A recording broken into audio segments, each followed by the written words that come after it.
So let's give a round of applause to Grade 11 Ferrari.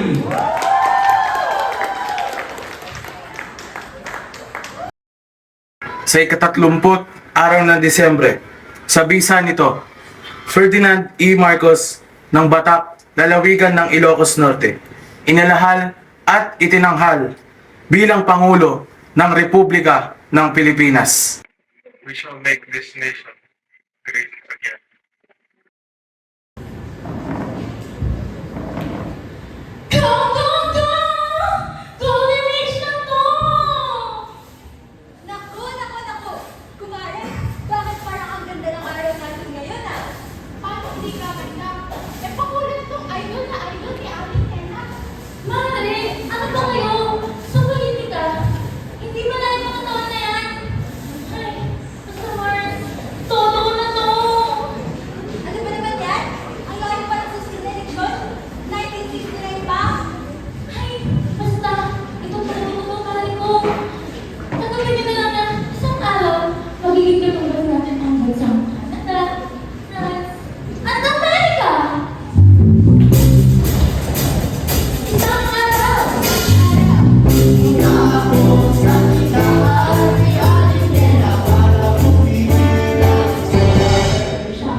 Tatlong na sa kanyang termino, hinarap ni Pangulong Ferdinand Marcos ang release mo hingit sa negosyo ng katulian at otoritarian ng pamumuno.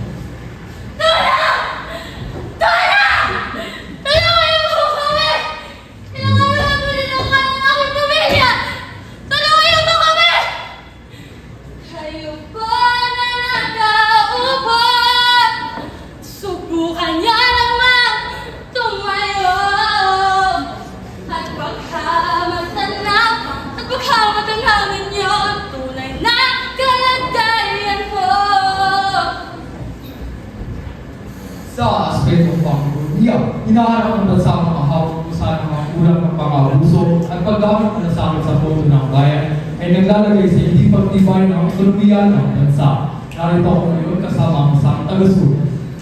Ang kakulangan sa teleferensya at pananagutan sa loob ng administrasyon ni Marcos ay nagtutulot ng pagkulang ng mga mamumuhunan at tumatang ito sa progreso para ekonomiya. Tayo po na nakaupo, subukan niyo naman tumayo at baka matanaw at baka matanawin niyo ang tunay na kalagayan ko. Ang nag-record ng administrasyon Marcos sa nakalipas na 3 taon ay sinalubong korupsyon, paglabag sa karapatang pagtao at pagpapatahimik sa mga politiko. Kamakailang mga protesta sa mga bansa ang nagpapakita ng dumaraming pagdadismaya ng publiko sa mga katakaran at practice ng gobyerno. Ang tao, ang bayan, ngayon lumaban. Ang tao, ang bayan, ngayon lumaban. Ang tao, ang bayan, ngayon lumaban.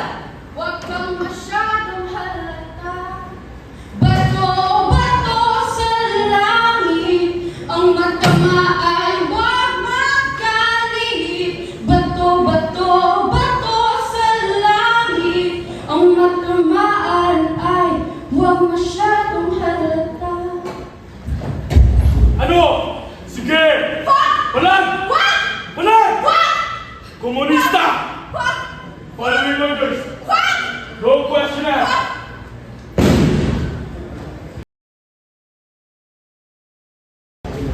Juan, ito na naman tayo, anak. Paulit-ulit ka lang ba? Hindi ko ba naintindihan? May mga plano na ako na yan. Plano? Paano mga plano? Sinasabi mo nga sa akin. Alam mo ang katapormihan natin mo sa bansa? Son, we've gone over this. Alam mo yung mga nakaupo na yan? Nag-iisip yung mga yan. May mga utak yung mga yan. Mga eksperto ekonomista. Eh, gano'n pala. Eh, bakit alam pera ng Pilipinas? Kung may utang mga yan, nasaan? At bakit nga ako hindi gumagana sa mga termino niya? Di mo ba talaga nakikita? Di pa ako nag-aasawa, pero ako na talagang bigyan ako. Babasa ka na naman. Kita mo, nanalo ng pangalawang termino. Alam mo bakit? Kasi may nagagawa. Nagagawa? Nagagawa ka no? Ano, korap? Illegal? Magpapatay sa Pilipino? Alam mo bakit nanalo? Kasi hinahayaan mo. Hinahayaan nyo! Kayong mga bulan na umuboto. Kayong mga hindi pa lang mula sa palipakapagsininteng yan. Yeah! Ano? Don't you dare insult me! Nasa pamamahay kita! I've given you enough respect for your values. Yung pagiging aktivista mo, yung pagrarali-rali na yan. Swear. You know what, son? Wala nang pakilaman to. Paniniwala ko to. Paniniwala ko yan. Paninindigan mo. Hanggang mamatay ka. Naman! Sinasabi ko sa'yo, kausapin mo yung anak mo. Binabastos ako sa sarili kong pamamahay.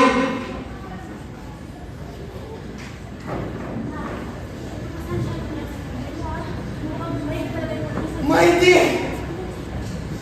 Wala pa ng eleksyon. Pinagboto niya yan. Ito ang mag-iirap ng mga Pilipino.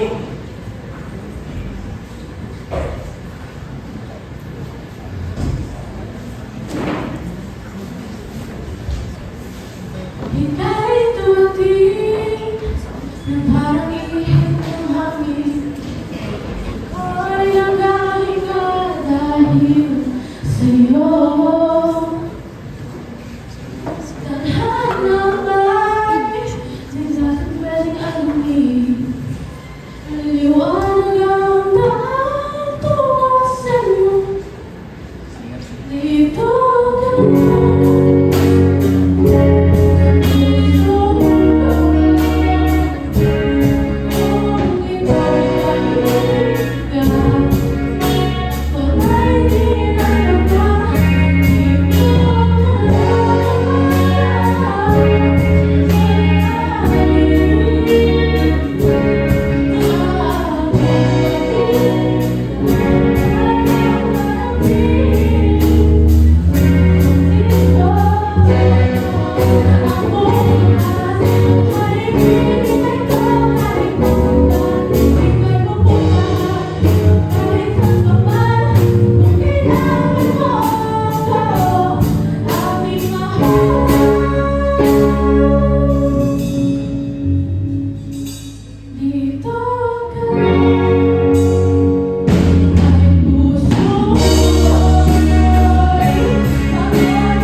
Juan, kung problemado ka, wala ako. Si Papa ko na naman yan, oh. Eh, may nangyari sa bahay. Alam mo naman, ilang araw na yan, ito na naman. Kung si Papa, sino ko naman kausapin? Pinagdawang pakita naman tawag yung Marcos lang yan. Oh, paano naman? Ayun, uwi sa ako yun. Pangumahal talaga, ako na nakita na doon. Alam mo kasi, Juan, hawak nila yung media eh. Pipilit at pipilit nila baguhin yung kwento. Para lang mapakita na sila yung nasa tama. Talaga, nakakapangamba. Para sa kanila rin naman, bakit ito ginagawa? Ayaw ko sila mabuhay sa sistema ganito. Paano ko masasabi sa ibang tao, sa sarili kong pamilya, at hindi ko masabi? Nalulungkot sa pagkakapag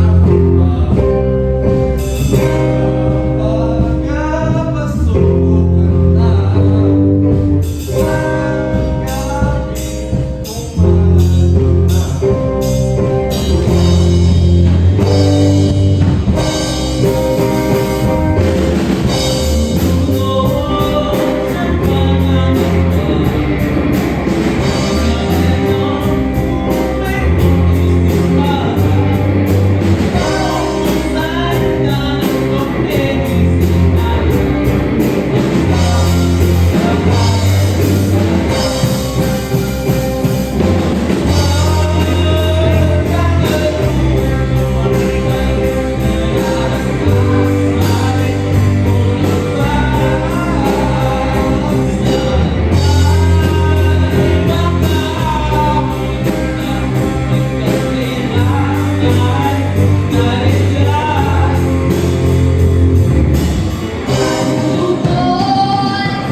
Tuwing tayong gagawin?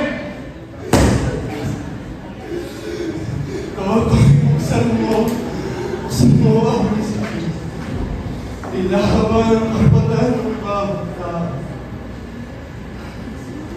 Kuya, makinig ka, humaba kung kailangan, at baka tamaan pa ng mga balang ligaw. Kuya, tahimik na, huwag nang sabi-sabi. Makapagkamalan ka at manusay dun sa tabi. Toto'y kumilos ka, balik na rin ang tatsulok. Tulad ng dukha, nilagay mo sa tuktok. Hindi pulat dilaw, tunay na magkalaban. Ang kulay at tatak ay di siyang dahilan. Hanggat marami ang lugmok sa kahirapan, at ang hustisya ay para lang sa mayaman.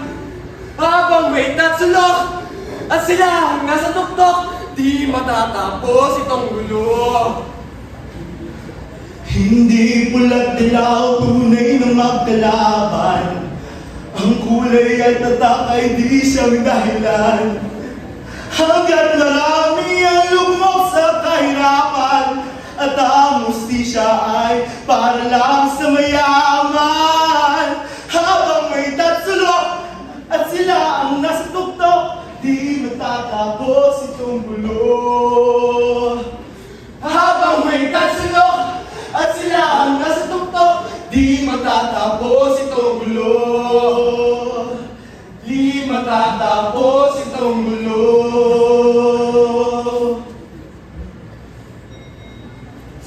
Nako.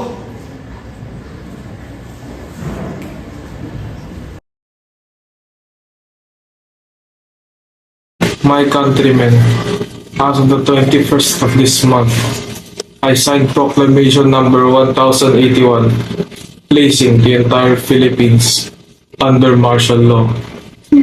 The proclamation was to be implemented upon my clearance, and clearance was granted at 9 o'clock in the evening of the 22nd last night. I have proclaimed martial law in accordance with the powers vested in the President by the Constitution of the Philippines. The proclamation of martial law is not a military takeover. I, as your duly elected President of the Republic, use this power, which may be implemented by the military authorities, but still is a power embodied in the Constitution to protect the Republic of the Philippines.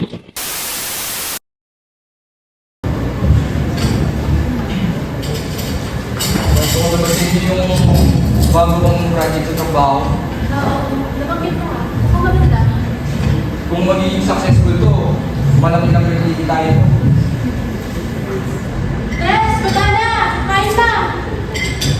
Ikaw, kamusta ka na? Okay naman po. Madali pa rin po kahit ako sumirap dahil sa martial law. Yung martial law na yun, hindi naman papatupad ng bansa, hindi kinakailangan. Kinakailangan? Of course.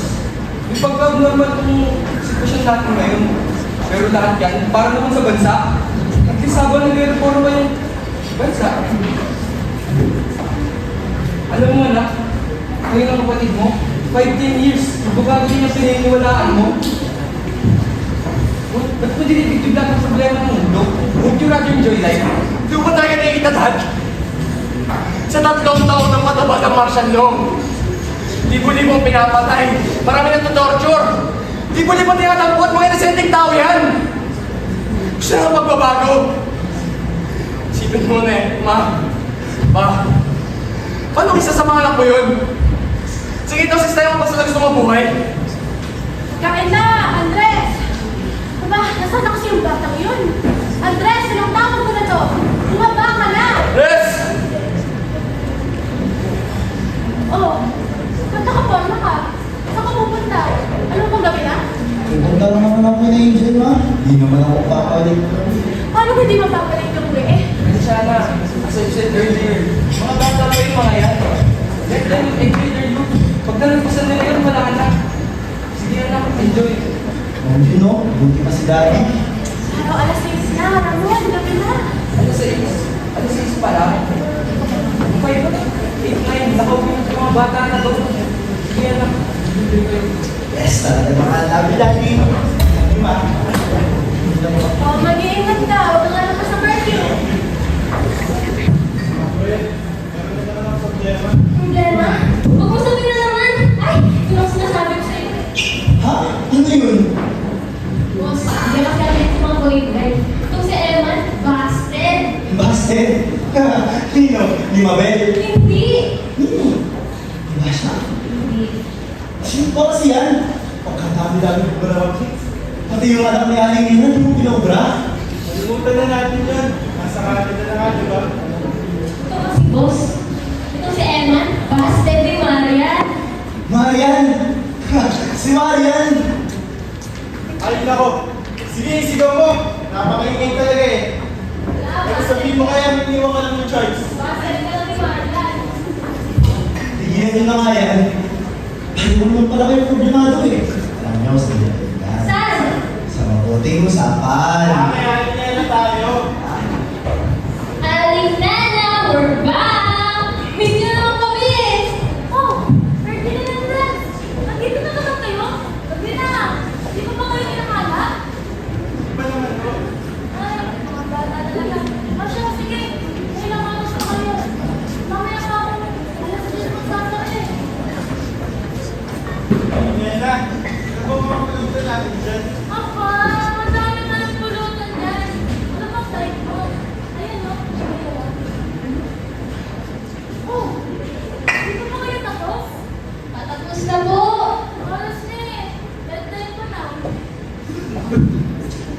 Uy, di ba ba tayo eh? Siguraduhan tayo ngayon na oh. Bakit?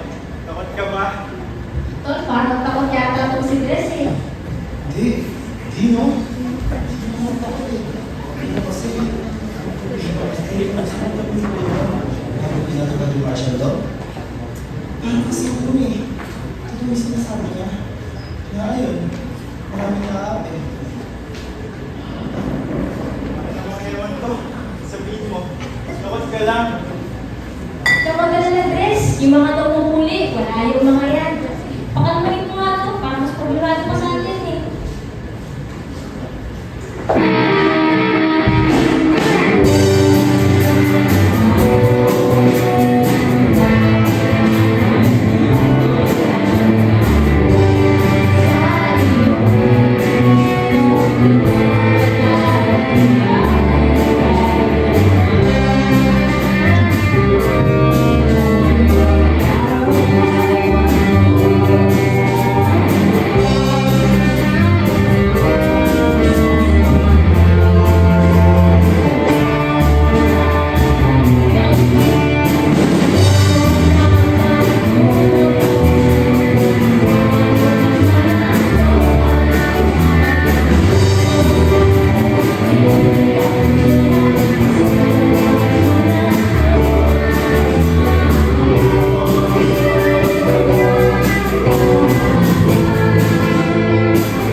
Dres, alis na kami, mauna na kami yan. Sabi na kami ito, pares ng daming daan eh. Iwan niyo ako? Akala mo ba? Hindi na lang kayo. Ayun ako, tol. Para uwi lang yung handa ko sa bahay mo. Tsaka wala kang magkano sa dyan. Tsaka kailangan may kasama ko ba uwi? Babae ko eh. Sige boss, maiwan. Bye-bye. Ingat. Sige, nga.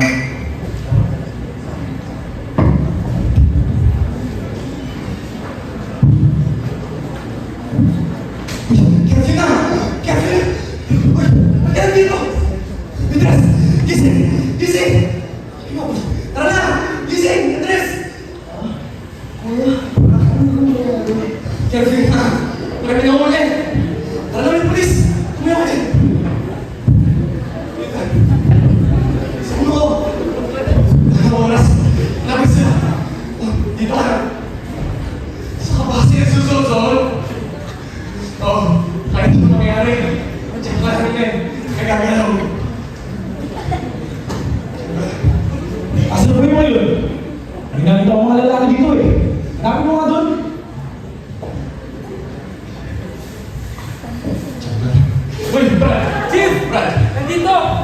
Pauwi na, boss. Pauwi na. Pauwi na ako! Ako, Toy. Alam mo ba anong oras na? Bumiti na ako, boss. Pauwi na rin. Promise. Yung lang. Parang nangunguhan kita. Ano ba pangalan mo, Toy? One million na. Juan Medina, alam mo na chief, isa to sa mga gulo ng isang araw. Nagsama sa Ginaldo. So, saan mga kasama mo? Labas mo! Saan ka? Nakakita mo kasama ako. Hindi ako kasama. Partner, sumasagot to. Pakitaan mo nga. Munod ka! Doon! Wala ako kasama. Kasama. Ano?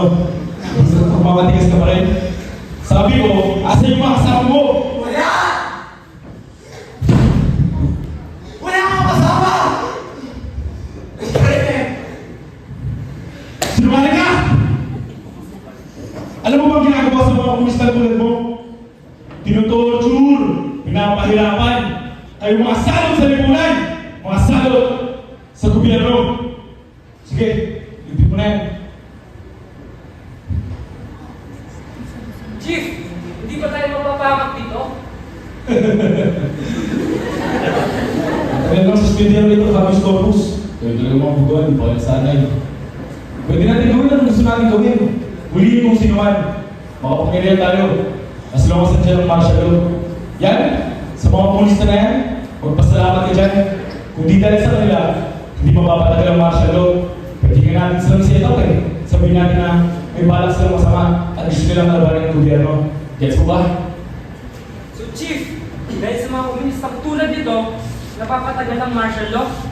Kuha ko rin. Hindi naman talaga pinatupad ng martial law para protektahan ng bansa eh. Pinatupad ng martial law para manatiling nakaupo ang mga nakaupo.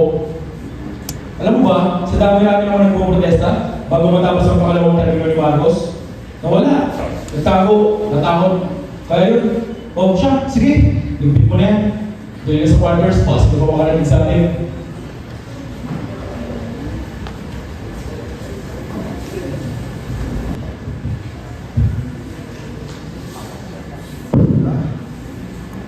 Kuya, asan ka?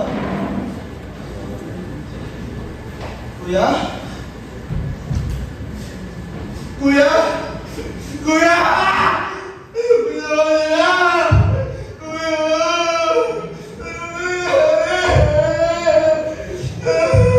Kuya mo!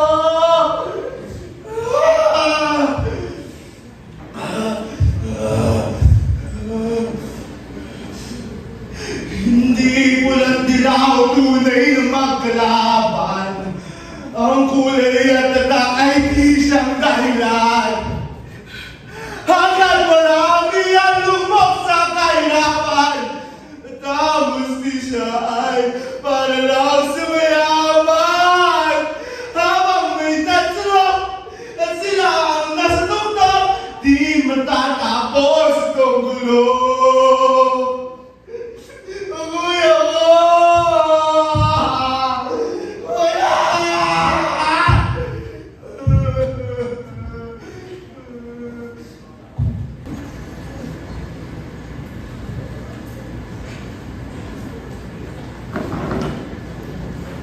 Andres! Ano ba parang oras na? Ba't ngayon ka lang uwi? Oh, ano? Oh, ba't may dugo ka? Ano nangyari sa...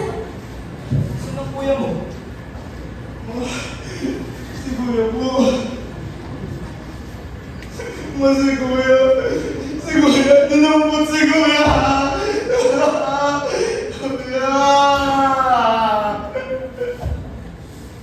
Yung anak ko! Ang ginawa sa anak ko! Pinapasatangan niyo siya! Saan nagkakala yung anak ko?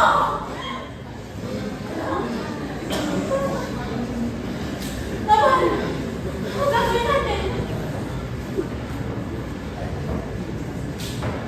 Gawin! Pwede sana! Sa tingin mo yung mga tao ginampot, may nagawa yung pamilya nila. So ganun na lang? Susukuan mo namin yung mga anak natin? Oo! Di niya alam yung kinakalaban niya! Hindi kailan. Hindi ko susukuan ang mga anak natin. ina ko, Ramon.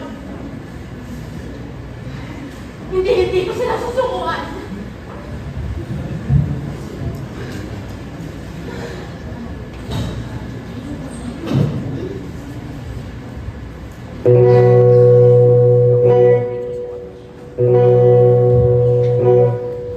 Araw, kahit tamis ng ating buhay, walang saya, kulay, di mauulit muli.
Isang komunista nasawi matapos makipaglaban sa dalawang pulis at subukang patayin ng mga ito.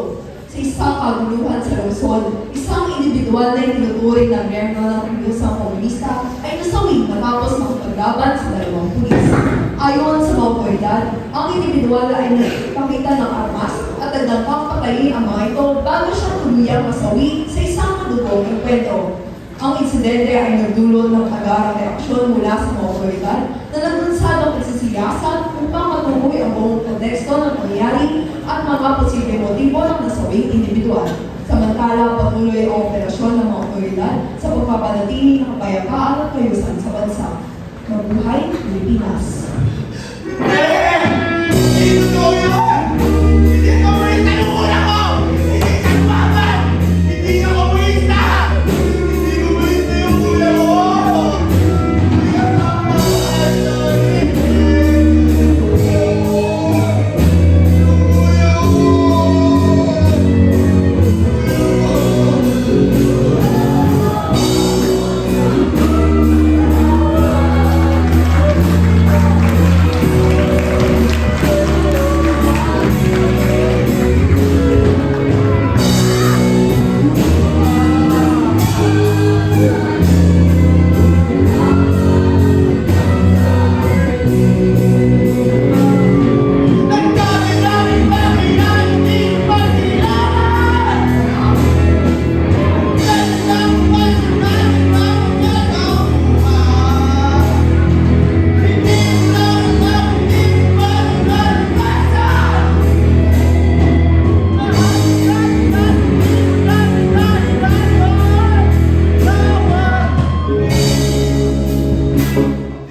Marcos na.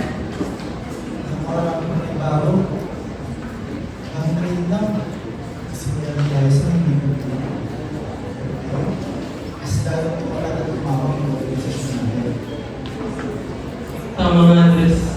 Parang, ang tagal-tagal na, simula tayo ah. Pero, ating hangarin, di pa rin nagbabago. Kung ano yung layunin natin dati, yun pa rin ang layunin natin ngayon.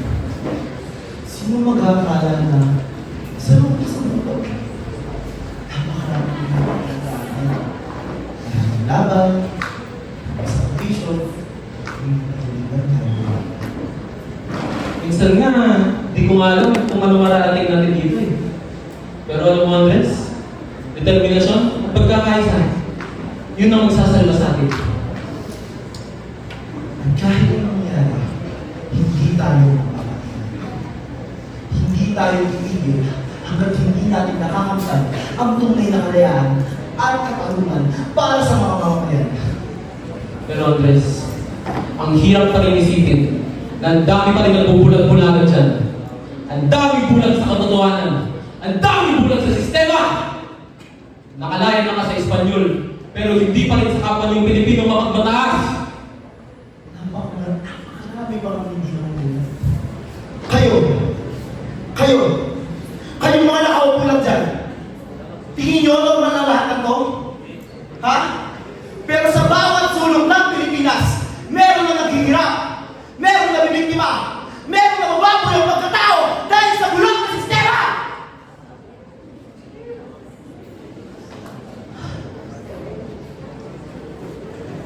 Wala pa kayong paalam sa nangyayari? Oh, pinitulan tayo ng boses. Pero konti-konti na lang. Konti-konti na lang. Matutulungan din tayo. Matutulungan din tayo. Mapapatalisin din natin ang diktador na sa bansa. Hindi porket hindi umabot sa inyo, ay hindi na umabagyo para sa iba! Sino naman yung gusto natin? Ang makaramdam ng kalayaan sa sarili nating bayan! Mababago ng gobyerno ang buhay natin.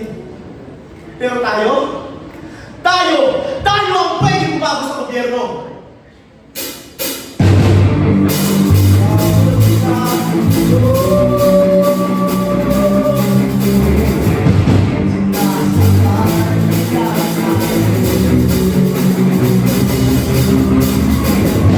Buksan ang puso at isipan.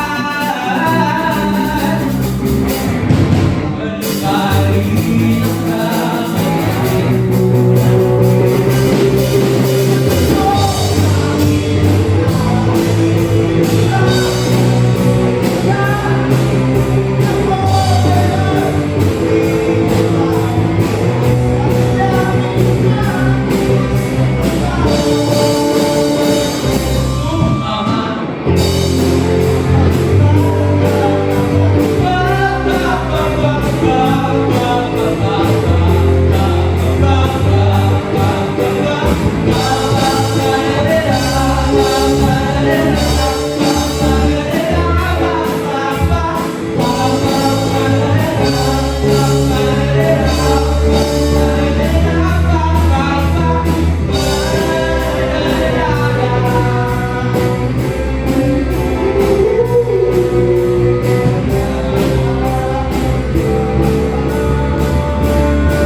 sasabihin sa inyo tungkol sa revolution.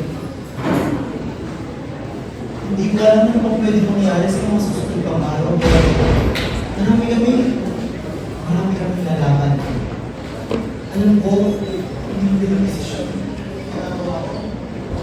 Pero kailangan natin kumilos. Kailangan natin kumilos. Lalo mas lalo masasaktan ka lang kung lalaban tayo. Pero pa, hindi ba mas lalo tayo masasaktan kung mananahimik lang tayo?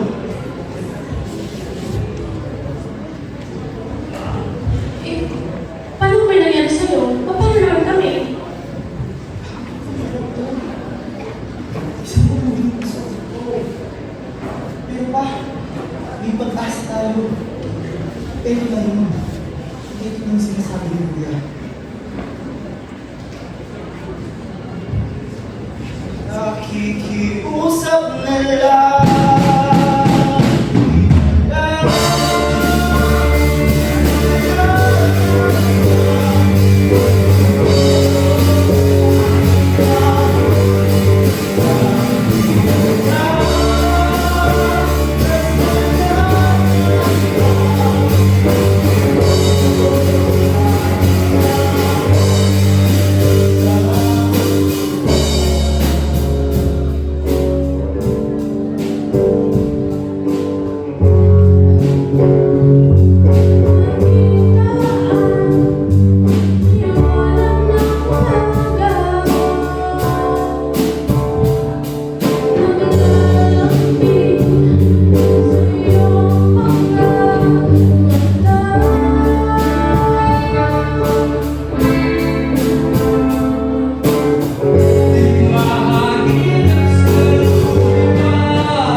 Natatawa ko.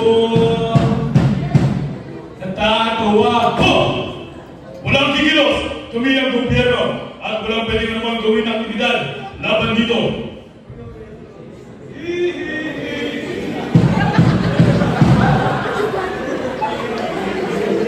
Bakit kayo dito? Kami ang mayroon ng lugar to! Meron naman kami witness. Ikaw? Eh, yes! May ganun ka! Paano mo nagawa ito? Pinagkatiwalaan ka namin! Pinagkatiwalaan ka namin ng kuya ko! Ah! Ako! Ako ba ang naging traidor? Nakikita niyo ba ang sarili niyo? Mga traidor sa bansa! Mga salot sa lipunan! Isa akong dikador ng mahal na administrasyong Marcos. Ngayon, matitikman niyo ang mayang batas!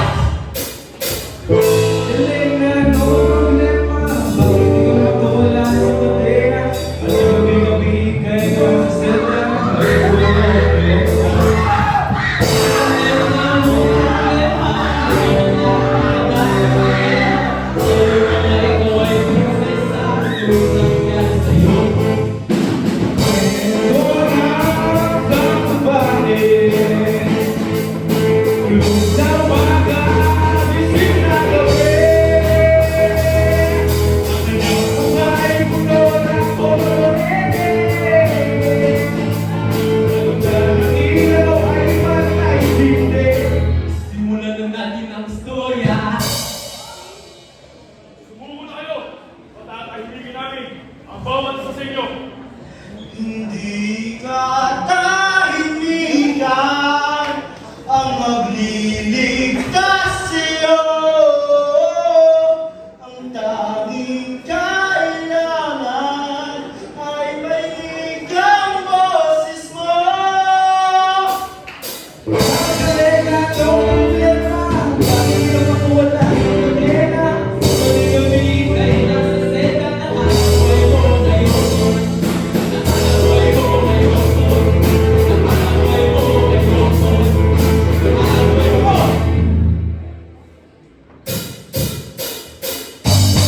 Kung sana, kung sipinsan, okay na sana. Puro sa'yo galing sa akin. Ako ay biglang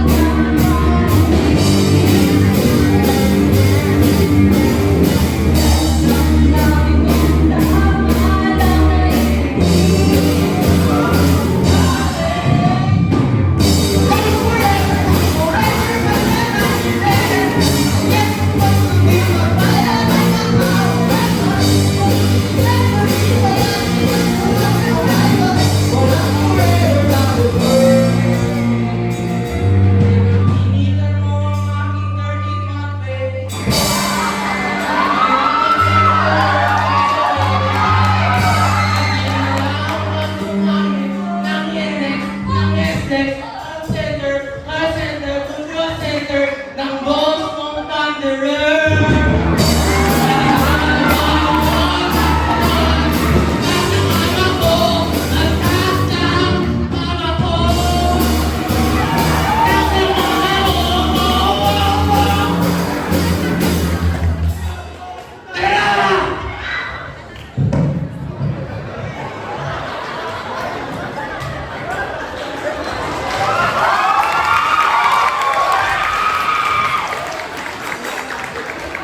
Tapos militar, inanunsyo ni Pangulong Marcos ang pagtatakbo muli sa pagkapanulo sa pamagitan ng snap elections. Ang desisyon na ito ay nagdulot ng malalim na kontrobersya at pagtutol mula sa oposisyon at maraming sektor ng lipunan. Ayon sa mga tagapagsalita ng administrasyon, layunin ang snap elections na bigyan ng pagkakataon ng mga mamamayan na ipahayag ang kanilang suporta o pagtutol sa pamamahala ni Marcos.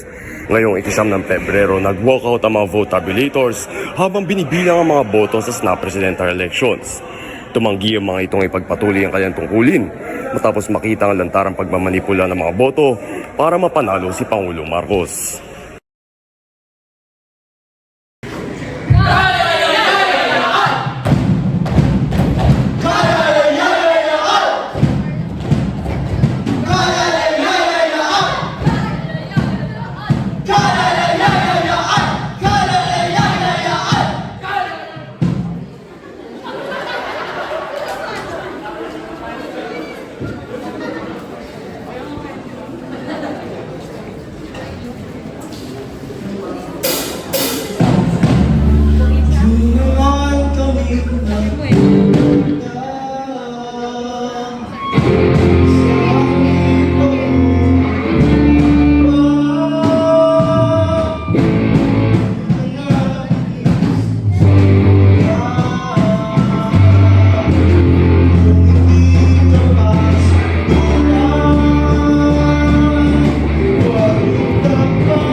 EDSA?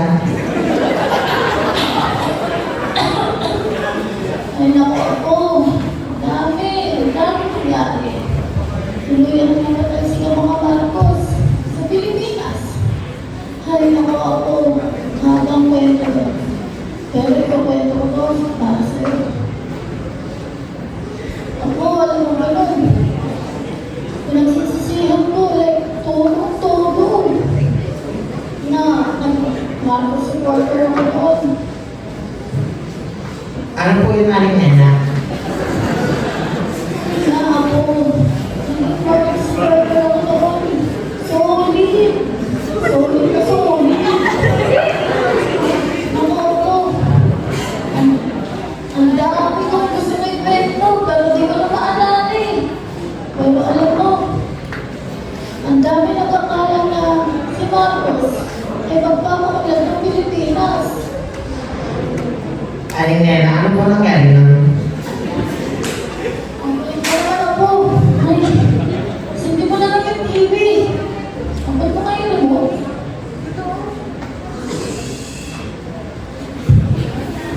Ano ba ito ako? Wala naman eh. Gusto mo na siya on. In the national elections held on the 9th of May 2022, invite therefore to proclaim Ferdinand Bongbong Romualdez Marcos Jr. as the duly elected President of the Republic of the Philippines. I am here not to talk about the past. I am here to tell you about our future. A future of sufficiency, even plenty of readily available ways and means to get done. What needs doing by you, by me. We do not look back, but ahead. We shall make this nation great again.